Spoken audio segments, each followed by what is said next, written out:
Hello everyone, welcome to science section में हम chapter number 8 पढ़ रहे हैं, क्लास 7th का विंड्स, स्टॉर्म्स एंड साइक्लोन्स। इस चैप्टर में हम विंड्स, स्टॉर्म्स एंड साइक्लोन्स के बारे में पूरी स्टडी करेंगे। इसमें हम प्रेशर के बारे में जानेंगे कि प्रेशर क्या होता है, एयर प्रेशर कैसे एक्सर्ट करती है, प्रेशर को किस फॉर्मूले से निकाला जाता है। उसके बाद हम साइक्लोन्स, टॉर्नेडोज एंड थंडरस्टॉर्म्स इन सब के बारे में पढ़ेंगे और एनेमोमीटर एक इंस्ट्रूमेंट होता है, उसके बारे में स्टडी करेंगे। सो स्टार्ट करते हैं। प्रेशर क्या होता है? प्रेशर, जिसका सिंबल P होता है, ठीक है, is the ratio of the force to the area over which that force is distributed. यानी कि प्रेशर एक ऐसा रेशियो होता है जहाँ पर किसी भी ऑब्जेक्ट पर जितने सरफेस के एरिया पे फोर्स लगाया जा रहा है, उस फोर्स और उस एरिया का रेशियो ही क्या होता है? प्रेशर होता है। जैसे कि सपोज एग्जांपल के लिए इतने एरिया पर आप क्या कर रहे हैं, फोर्स एक्सर्ट कर रहे हैं, यहाँ से फोर्स एक्सर्ट कर रहे हैं इस इतने एरिया पर। तो ये जो एरिया है पूरा, ये अपॉन में आ जाता है और कितना फोर्स आप न्यूटन में लगा रहे हैं वो आ जाता है, ठीक है। ये बराबर किसके होता है? प्रेशर के, ठीक है। तो this is the ratio of pressure. Now pressure is the force per unit applied in the direction perpendicular to the surface of an object. तो याद रखिएगा कि ये फोर्स हमेशा कैसा रहता है? परपेंडिकुलर रहता है, ठीक है। Now pressure is measured in any unit of force divided by any unit of area. जैसे कि हम जानते हैं प्रेशर फोर्स की यूनिट क्या होती है? न्यूटन। एंड जो भी एरिया आप लोगे, या तो मीटर में लोगे, सेंटीमीटर में, तो सपोज हमने ले लिया इन मीटर, ठीक है। तो इसकी यूनिट क्या हो गई? प्रेशर की, न्यूटन पर मीटर, ठीक है। So this is about the pressure. Now the increased wind speed is indeed accompanied by a reduced air pressure. तो जब भी जहाँ पे स्पीड विंड की ज़्यादा होती है, वहाँ पर एयर प्रेशर क्या हो जाता है? कम हो जाता है, ठीक है। Air moves from the region where the high pressure is where the air pressure is high to the region where the pressure is low. यानी कि एयर वहीं पर मूव करती है जहाँ पर हाई प्रेशर से लो प्रेशर की तरफ मूव करती है। कहाँ से कहाँ मूव करती है? हाई से लो, ठीक है। सो थंडरस्टॉर्म क्या होता है? Thunderstorms develop in hot, humid and tropical areas like India. तो हमारे यहाँ का वेदर कैसा रहता है? हॉट एंड ह्यूमिड रहता है, ठीक है। तो यहाँ पर ये थंडरस्टॉर्म इजीली बन पाते हैं। The rising temperatures produce strong upward rising winds. यानी कि जैसे जैसे टेम्परेचर बढ़ता जाता है, जो भी हवा है नीचे की सरफेस की, वो ऊपर की तरफ उठती जाती है। This winds carry water droplets upward. यानी कि साथ साथ ये अपने साथ वाटर ड्रॉपलेट्स को भी ले जाती है जो कि एटमॉस्फेयर में रहते हैं। वेयर दे फ्रीज, जैसे जैसे ऊपर जाएंगे तो टेम्परेचर कम होता जाता है, वो फ्रीज हो जाती हैं और बाद में फॉल डाउन हो जाती हैं again on the surface. So the shift movement of the falling water droplets along with rising air creates lightning and sound।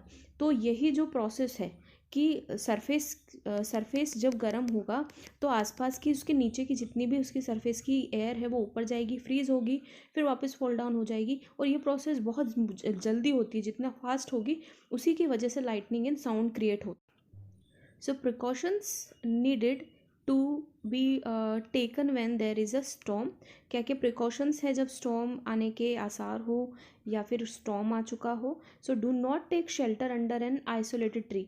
यानी कि कभी भी जब बिजली कड़क रही हो आसमान में, कभी भी शेल्टर नहीं लेना है किसी भी ट्री के नीचे, बड़े ट्री के नीचे, okay.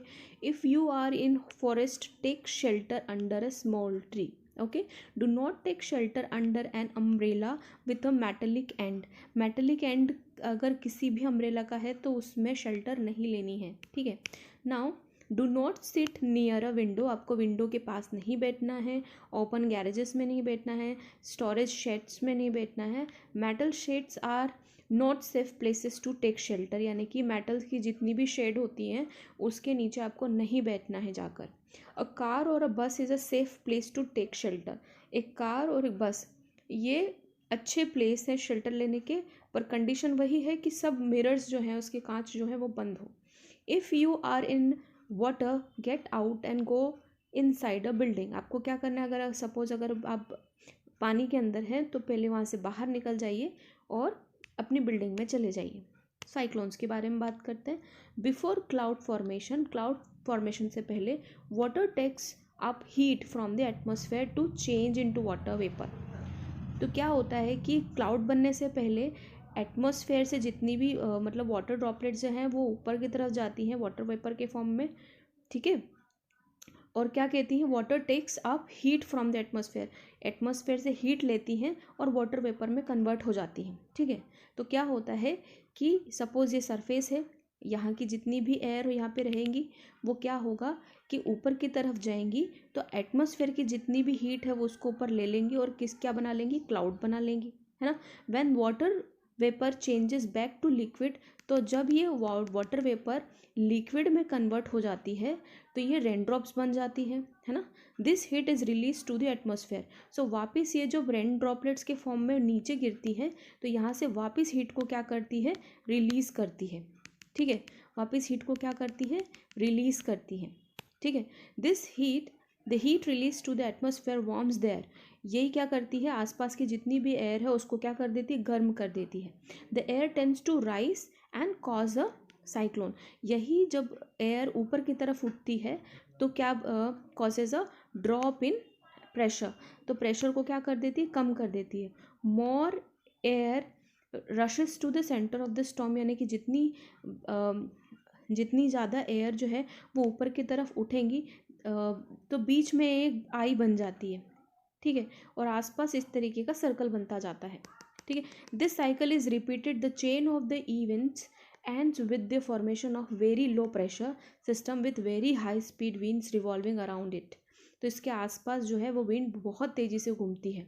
It is this weather condition that we call a cyclone. इस कंडीशन को, वेदर की कंडीशन को हम क्या बोलते हैं, साइक्लोन कहते हैं। A cyclone is known as various names, जैसे कि it names is hurricane in America, America में साइक्लोन को हरिकेन बोला जाता है, एंड इन जापान टाइफोन कहा जाता है, ठीक है।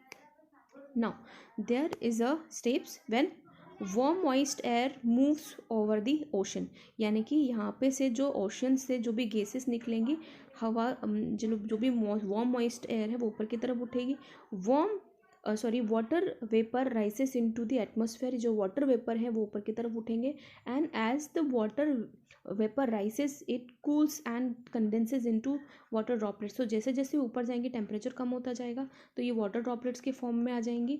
And condensation release heat into the atmosphere, तो यहाँ से हीट को क्या किया जाएगा, इन वाटर ड्रॉपलेट्स के थ्रू रिलीज किया जाएगा and making the air lighter. यहाँ पे जो एयर है वो लाइट हो जाएगी।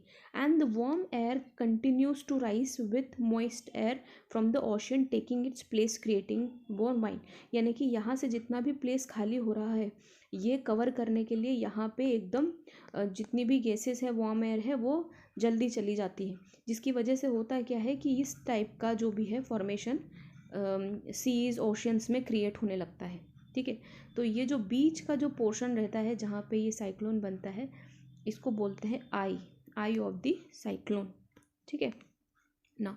टॉर्नेडोज की बात करते हैं। A tornado is a dark funnel shaped cloud, एक डार्क फनल शेप्ड क्लाउड होता है that reaches from the sky to the ground, ठीक है। तो जैसे कि आप देख सकते हैं यहाँ पे ये एक टॉर्नेडो है, ठीक है। यहाँ पे ये स्काई से शुरू हुआ है और कहाँ पर एंड हो रहा है, सरफेस पे, ठीक है। So most of the tornadoes are very weak, बहुत बहुत कम ही ऐसे हैं जो वीक होते हैं, बहुत ज़्यादा ऐसे होते हैं जो वीक होते हैं। और violent tornadoes can travel at speed of about 300 kilometre per hour, यानी कि इनकी बहुत ज़्यादा स्पीड होती है जो कि तबाही मचा देते हैं। एंड टॉर्नेडोज में फॉर्म विद इन साइक्लोन्स के अंदर भी टॉर्नेडोज फॉर्म हो सकते हैं, ठीक है। So this is about the tornadoes. Now anemometer, an anemometer और wind meter is a device use for measuring wind speed, यानी कि एनोमीटर से हम क्या करते हैं, विंड स्पीड को मेज़र करते हैं। And it's a common weather station instrument, यानी वेदर स्टेशन पे ये एनोमीटर को यूज़ किया जाता है। And the term is derive from the Greek word anemos meaning wind, and the first known description of an anemometer was given by यानी कि एक साइंटिस्ट है जिसकी वजह से ये बन सका, Leon Battista Alberti, around 1450. Okay, now this is the structure of anemometer. यहाँ पे एनोमीटर का स्ट्रक्चर दिया हुआ है. इसका क्या फंक्शन होता है, यहाँ पे ये जैसे आपको कप्स दिख रहे हैं, इस कप से जब भी विंड टकराती है तो ये क्या करने लगता है, ये जो पाइप है वो रोटेट करने लगता है. ठीक है, और इसके जो है रोटेशन को क्या किया जाता है, काउंट किया जाता है. इसके रोटेशन को काउंट किया जाता है जब भी विंड स्पीड ज़्यादा होती है.